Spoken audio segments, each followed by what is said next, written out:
So we're going to show you some exercises like squats that you could do modified for people that are over 40. So let's see a dumbbell squat. Show me. So I thought like we could show from more advanced to a beginner. So if you're just starting out in your workout, maybe using a kettlebell to do a squat might not necessarily feel comfortable for you. Just a dumbbell squat. Okay, so we're driving legs back. We come up. Peter, why don't you show me your more advanced? All right, squat. so a more advanced squat is just holding onto the kettlebell like that.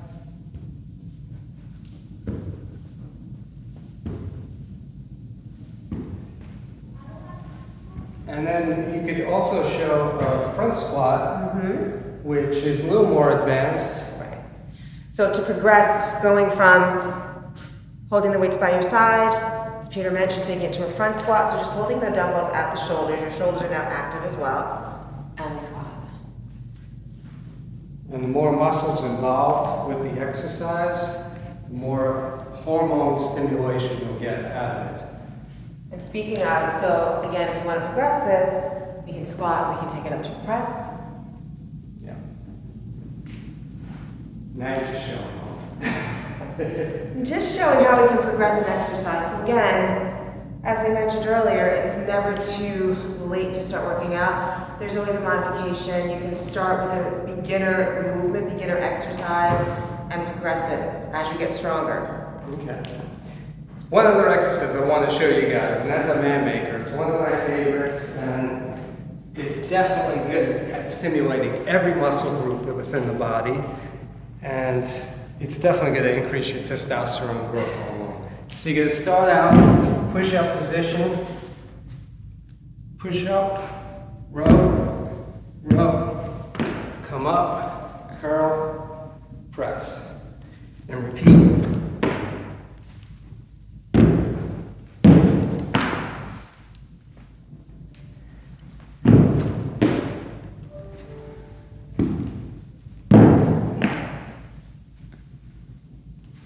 Okay. I have a great modification for that. So that's a little scary. Here is the modification. So can we just slide these over a little bit? Sure. Okay. So I'm actually going to start down. Back up, and just give me a curl. This will get your heart rate up. Core is active, so make sure your butt's not up too high. You want your butt lower than your shoulders. Progression here, and push up.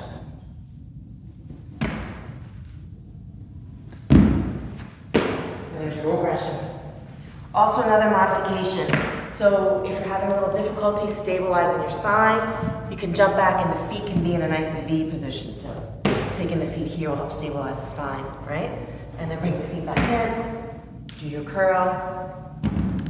Adding the push-up is another progression as well. Like that. That's cool. Good. All right. Do we want to show anything else? Why don't we show a deadlift? We talked about how important deadlifts are. So again, you can do a dumbbell, a deadlift with dumbbells. I have a lighter set of dumbbells, but if you want to go a little heavier, you can. But again, as opposed to using that straight bar, and I'll give a side view. When keeping this flat back, hinge at the hip. Okay. So what she's showing you is a Romanian deadlift, which is different than a regular deadlift. So I'm going to show just a regular deadlift using a kettlebell instead of a barbell, which is safer on your back because the weight is between your feet. So there's less pressure on the spine. So it looks similar to a squat, but you're going to use your back a little bit more, and you're going to keep the weight on your heels. Just like that.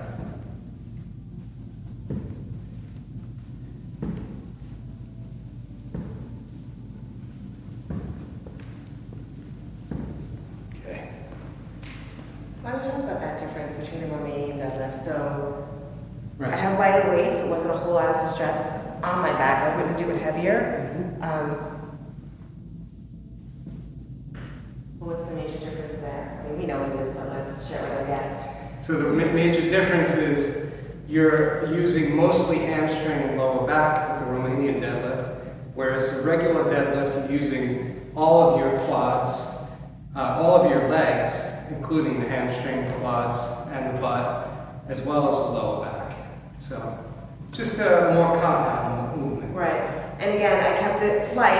I could go a little heavy, but I wouldn't want to go super heavy, not to put too much stress on my lower back, but also to want to strengthen that back side of my body. So.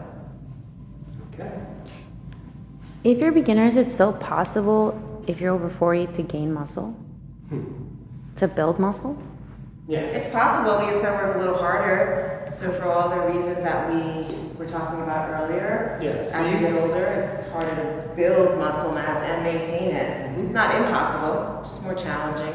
Right. You can build muscle at any age. They've done studies with men in their 70s, 80s, and they've gained muscle at that age. So if they could do it, anyone could do it. Yeah.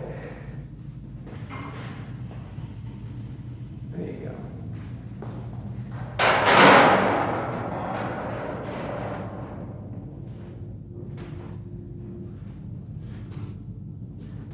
So I'll just do a few and then we'll talk about what I just did. Yeah.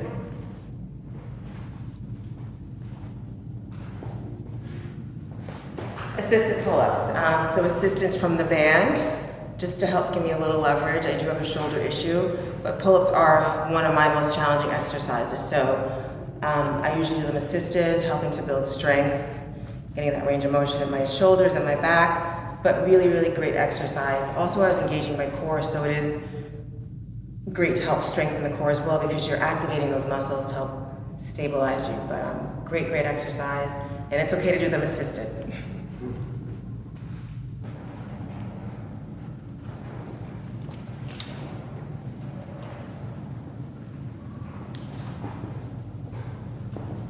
Okay. And so that was assistance. Also, as Peter mentioned, I had the ultra wide grip before. When I sometimes want to get more bicep, work my biceps a little bit more, I'll do a closer grip. So instead of holding ultra wide, I will hold my hands here and do the pull up. And I work my biceps a little bit more. Okay. And do you want to show a push-up? Sure. So doing a proper push-up is often one of the most challenging things. So again, push-ups are challenging for me with my shoulder issue, but oftentimes you'll see the push-up here, right? You really want to have a nice neutral line of the spine. You want the shoulders stacked over your wrists. So oftentimes I'll see people starting their push-up from here, which isn't really going to be an efficient or effective way to do your push-up. So having your hips and your butt lower than your shoulders, so they're not up here. Having your shoulders stacked over the wrists, so that you're not way back here. And then lower down as low as you can go. You don't have to come all the way to the floor to start. I also see this a lot. So now I've overflexed my neck, and my cervical spine is no longer neutral. You also don't want to do that. That's not good either. So having a nice straight line in the spine, hold your belly tight, go for your push-up. I don't mind modified. If you're going to bring your knees down, but this isn't really getting you any stronger. So again, having that straight line on the spine, so bring those hips forward. So holding the belly tight, glutes engaged. And if you are going to go modified, then I would expect you to come a little closer to the floor, right? If we have the knees down. But I think the main thing for your push-ups is we always want to have a nice neutral line of the spine. Don't push your butt to the ceiling. Nice flat back.